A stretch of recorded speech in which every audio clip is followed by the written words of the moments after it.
Hello my friends, welcome back to Jimbo TV. Today is a very special day. It's a day that I've been talking about for a week, which in terms of my channel is a relatively long time. I've only been doing this for what, a couple weeks, few weeks, maybe a month now, and I have been getting into traditional knives. You guys know that. I brought out a couple of the ones that I still have and have been using. I've really been carrying the Beer Scout a lot, and I actually just today put a apple patina on it. I think it came out pretty good. But you know what? I got a lot to get through today because we have a very other special traditional knife showing up. This is something that I've wanted for a few months now. Not this specific knife, but just a knife by this maker. And his name is Ellis. He's a custom slip joint maker out of South Africa, I believe.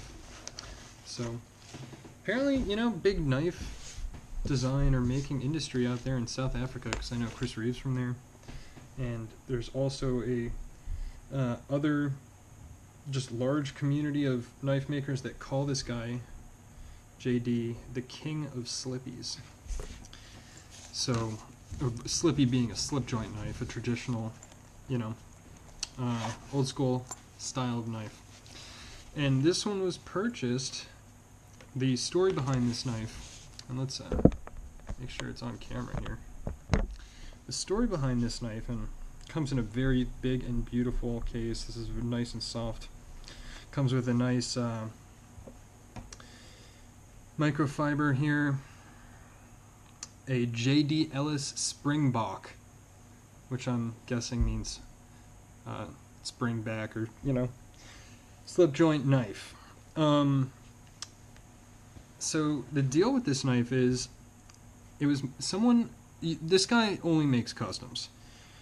Somebody special ordered this, and unfortunately I don't think they could pay for it when it actually came time to pay for it and get it delivered.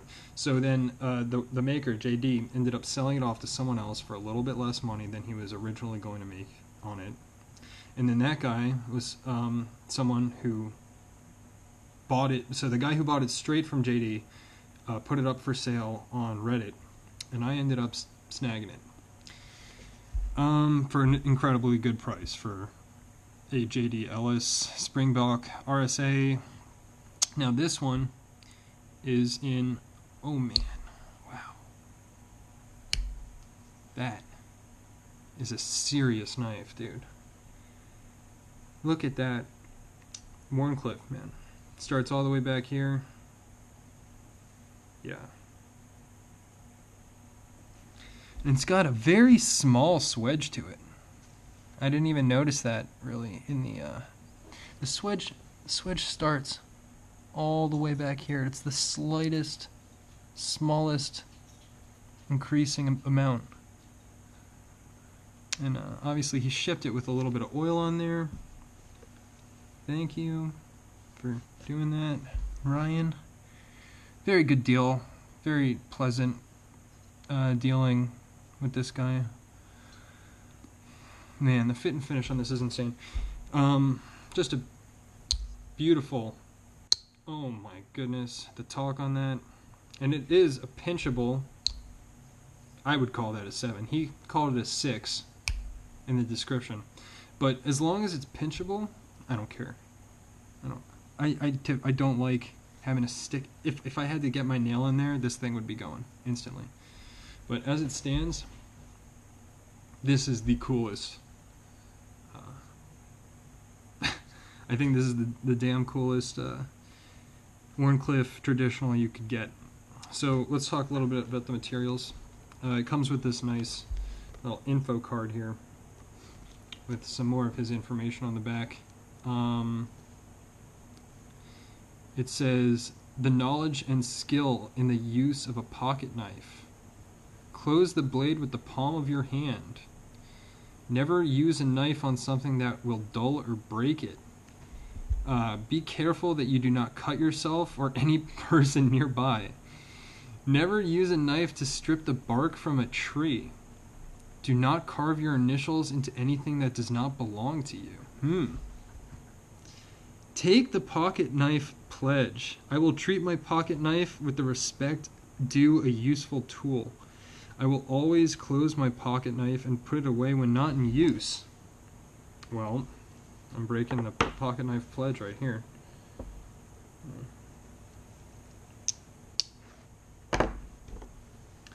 This is in use. We're in the use of enjoying its beauty.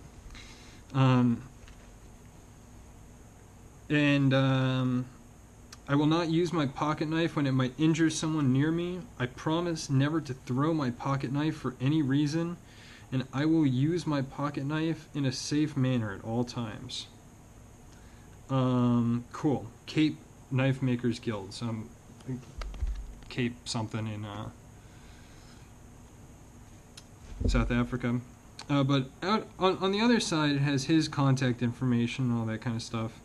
And then it has some information about the knife. So if you want to take a look at this, pause, whatever. I'll read it real quick anyway, just because it's everything about it just sounds so sexy. So it's a Wharncliffe style slip joint folder with Westinghouse micarta G10 and G10. So the micarta is this white part up here, I'm pretty sure. And then the gray liners that you see are G10. And then, yeah, that's the bolster. And then it says here for the handle, Thunderstorm Kevlar with toxic green G10 liners. So that toxic green starts there, and it doesn't go into the bolster, but here in the handle, get an extra second layer of G10.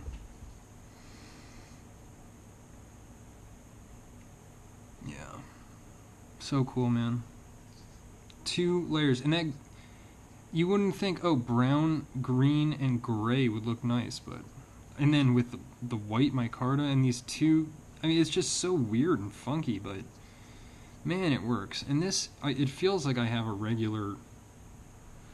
It feels like I have a tactical folder in my hand, to be honest, because this thing's so beefy and the blade is so big and nice. But the blade and spring says 12C27, which the person who sold this labeled it as AEBL steel, which I am familiar with because my custom CMFTW comes in that. So, but a Damascus version of it. But I've heard of this knife before. It's a super steel. If you're, I mean, it's incredible. It has really good grain structure, and he told me it was very thin behind the edge. So.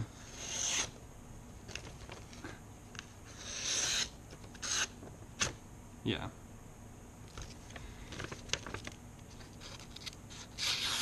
It's just a... And that swedge. Oh, man. It just glides through things perfectly. Wow. That's cool. The knife is beautiful. I really can't say a single bad thing about it. Just tilt ourselves down here a little bit and get a shot here. I'm going to open up a couple more. This is what I've been pocketing a lot, the Beer Scout here. I'll line them up at the butt, just for size. Of course, I have my Seahorse Whittler that I love a lot. But I've been preferring the Beer Scout lately. Then I have my new 48, which looks like it's even bigger, or maybe the exact same size. Actually, the Ellis looks just a hair over. And finally, might as well throw the sack camper out here, just to see some different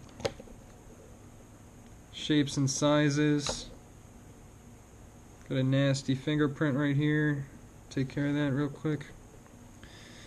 Yeah, my collection is starting to come along here. I just today sent off the 47. I would love to get another one of those one day in the 2-blade configuration. Maybe I'd even like to get that in the knife bright acrylic. I think that would be pretty cool and just different. But I did really like that big pattern. Maybe I'd also like to get a 47 Viper, but that's basically what this is. This is like the danked out, super sexy custom version of that. Man, that AEBL's, whew. It has like a perfectly side horizontal grind. The yeah, you can see it like coming down in layers. Maybe, oh man, I don't know if that's coming out in the camera, guys, but this steel is absolutely gorgeous. I got this for such a good deal that I thought that I knew that I could just turn around and flip it if I wanted to, but I might just have to keep it. So, with that, thanks for checking it out, and stay tuned. Subscribe, like this video, because I have another one coming up today, a big one. Check it out. Jimbo, see ya.